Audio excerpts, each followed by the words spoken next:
حقق حق الحق والحق حقه ولا حق يهق كحقه صاحب الحق ناصر الحق طلعة الحق عين الحق حقيق الحق وبالحق أنزلناه وبالحق نزل فهر عليه للنبوة حاكم من الله مشهود يلوه ويشهد ودم الإله اسم النبي واسمه إذ كان المؤذن في الخمس أشهد وسق له من اسمه ليجله فذو الأرش محمود وهذا محمد صلى الله عليه وسلم بندرابه تشغل يتود الله كو جولde سيدنا محمد صلى الله عليه وسلم تشغل يتود الله كو جولde النبي صلى الله تعالى عليه وسلم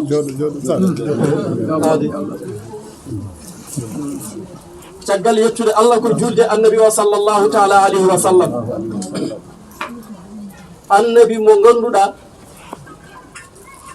kala ko woda kala ko dañira ko sabu sayyidina Muhammad sallallahu alaihi wasallam dendangal andude Allah arifina billahi en mawbe ben dabbe be li ko be kebiru sabu sayyidina Muhammad sallallahu alaihi wasallam arif billahi gando mawdo wali Allah wi ya rabbi inna zunubi kasurat fil wara مالي في الحصر من أمل ينجيني وقد أتيت بالتوحيد يصحبه حب النبي وهذا القدر يكفيني ويا جوما من دم أري يوم القيامة ما أدي بكتو جا هيوي أدنو فمي أدي بكتوج نوانو حند أور أدنو هزد kono mi ala golle yowmal qiyamati yimɓe so ndendi ene kasbe ene dandami so wona gueɗel gotel ɓe mbi hongel gueɗel o yimi addi mboɗo gonɗinma an joomam subhanahu wa taala e gueɗel gongel mboɗo yiɗi sayyidina Muhammad o wi yidde nuraɗo Allah wa hasal qadri yakfini yidde sayyidina Muhammad ngel gueɗel gotel joguimi garanti ene dandami yowmal qiyamati mawlana sahna alhaji Umar al-Foutiyu kono subaha jom wurti isbar almami nangue hoore o wi dendagal ko hebno hokkimo ɗum ko yidde sayyidina Muhammad o wi balagtu bi hubbil Mustafa kulla maqsadi bihi yanjali rammi lada kulla maqsadi min bi Cheikh Oumar an kam holno mbaɗɗa keɓirɗa ɗum o wi ala innahu ruhi wa qalbi wa masma'i wa ayni wa zati wa fikri wa huwa wa majma'i sallallahu alaihi wa sallam Seydi El Hadji Malick ba musirim Babacar Sy ba musirim Mansour Mawdo Sy ba mun mam Abdoul Aziz Sy Dabakh Mari 40 ans 0 faute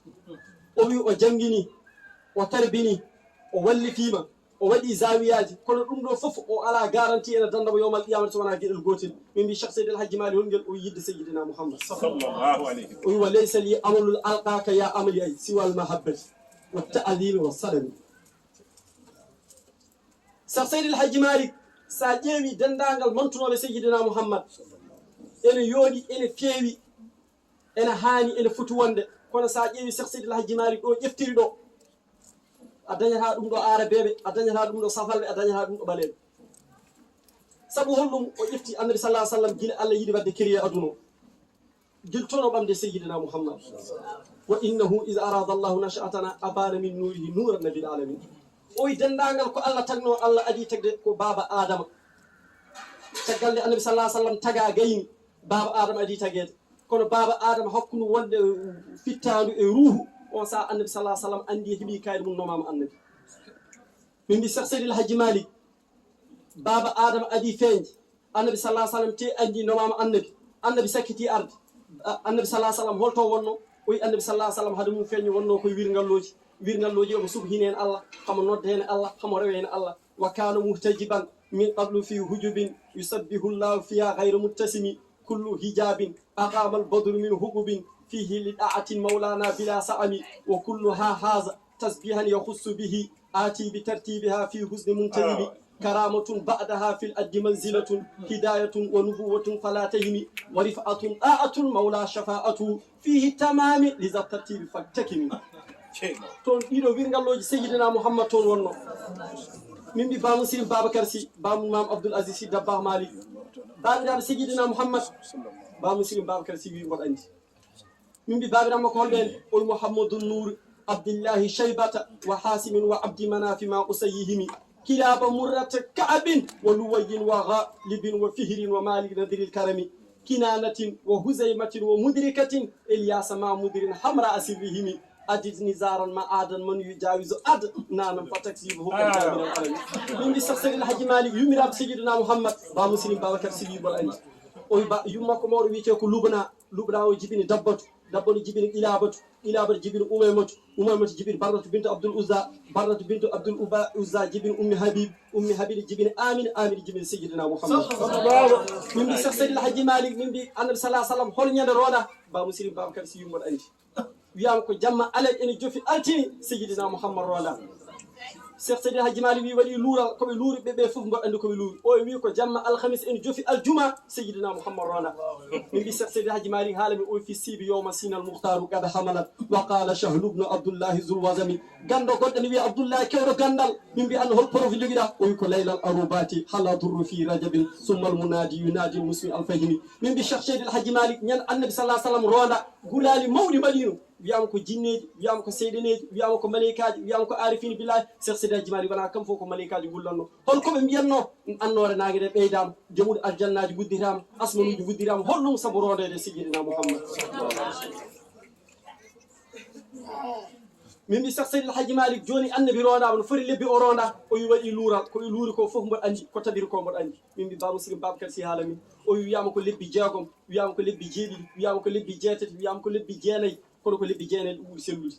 joni noon holko tigi lebbi jeenayyi ɗi sabu annabi sallah sallam yumma amin dow rondi sayyidina muhammad kala lewru annabi ari weltinde yummiraɗo wadde hawri ko lebbi jeenayyi annabaɓe jeenayyi garno min mbi lebbi ɗi no fonno o wi wa halla min mbi ma cheikh seydil hadji malik foti lebbi o ronda o wi mboɗo andi lebbi jeenayyi ɗi ɓeeɗo annabaɓe arno wa ja adamu tafsiran wa sisulaha idrissa nuhum wa hudun wal khalila simi summa zabihu kalimullahi kalimatuhu min awwali chahri fi tartibillah teklimi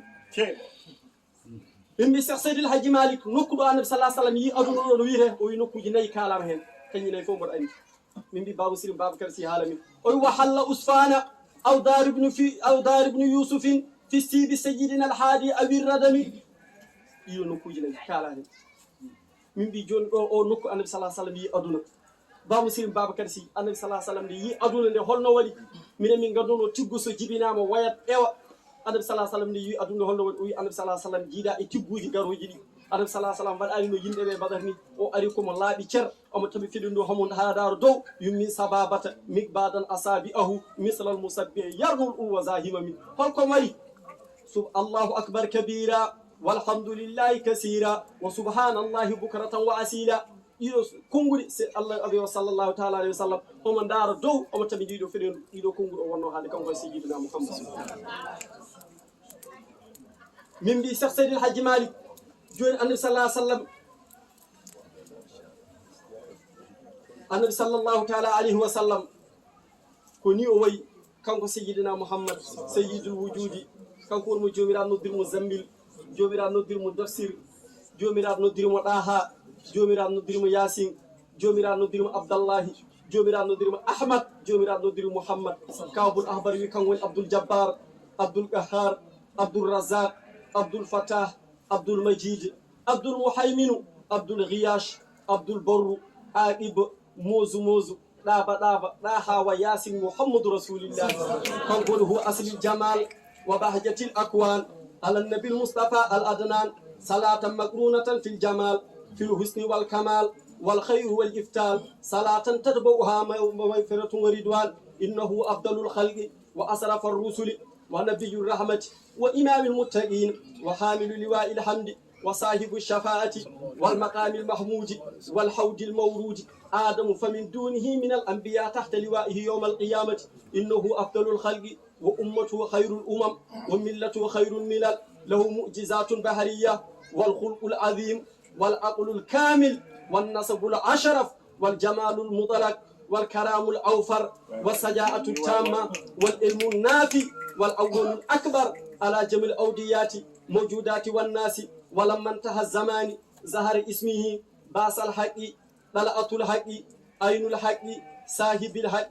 حق بالحق رسول الرحمة شفيع الأمة طيب الأوراق أجمل الأنام خلق الكلام رسول الملك العلام سيد الوجود سيد الخلق سيد المرسلين خاتم النبيين إمام المرسلين صاحب الشفاعة صاحب المقام صاحب القدم صاحب الوسيلة صاحب السيف صاحب التاج صاحب اللواء صاحب العلامة صاحب الحجة صاحب الدرجات صاحب السلطان صاحب البيان فصيح اللسان أجمل الأنام خلق الكلام رسول الملك العلام كوكمي عبد الله حبيب الله نبي الله صفي الله نجي الله كليم الله نعمة الله هداية الله صراط الله سيف الله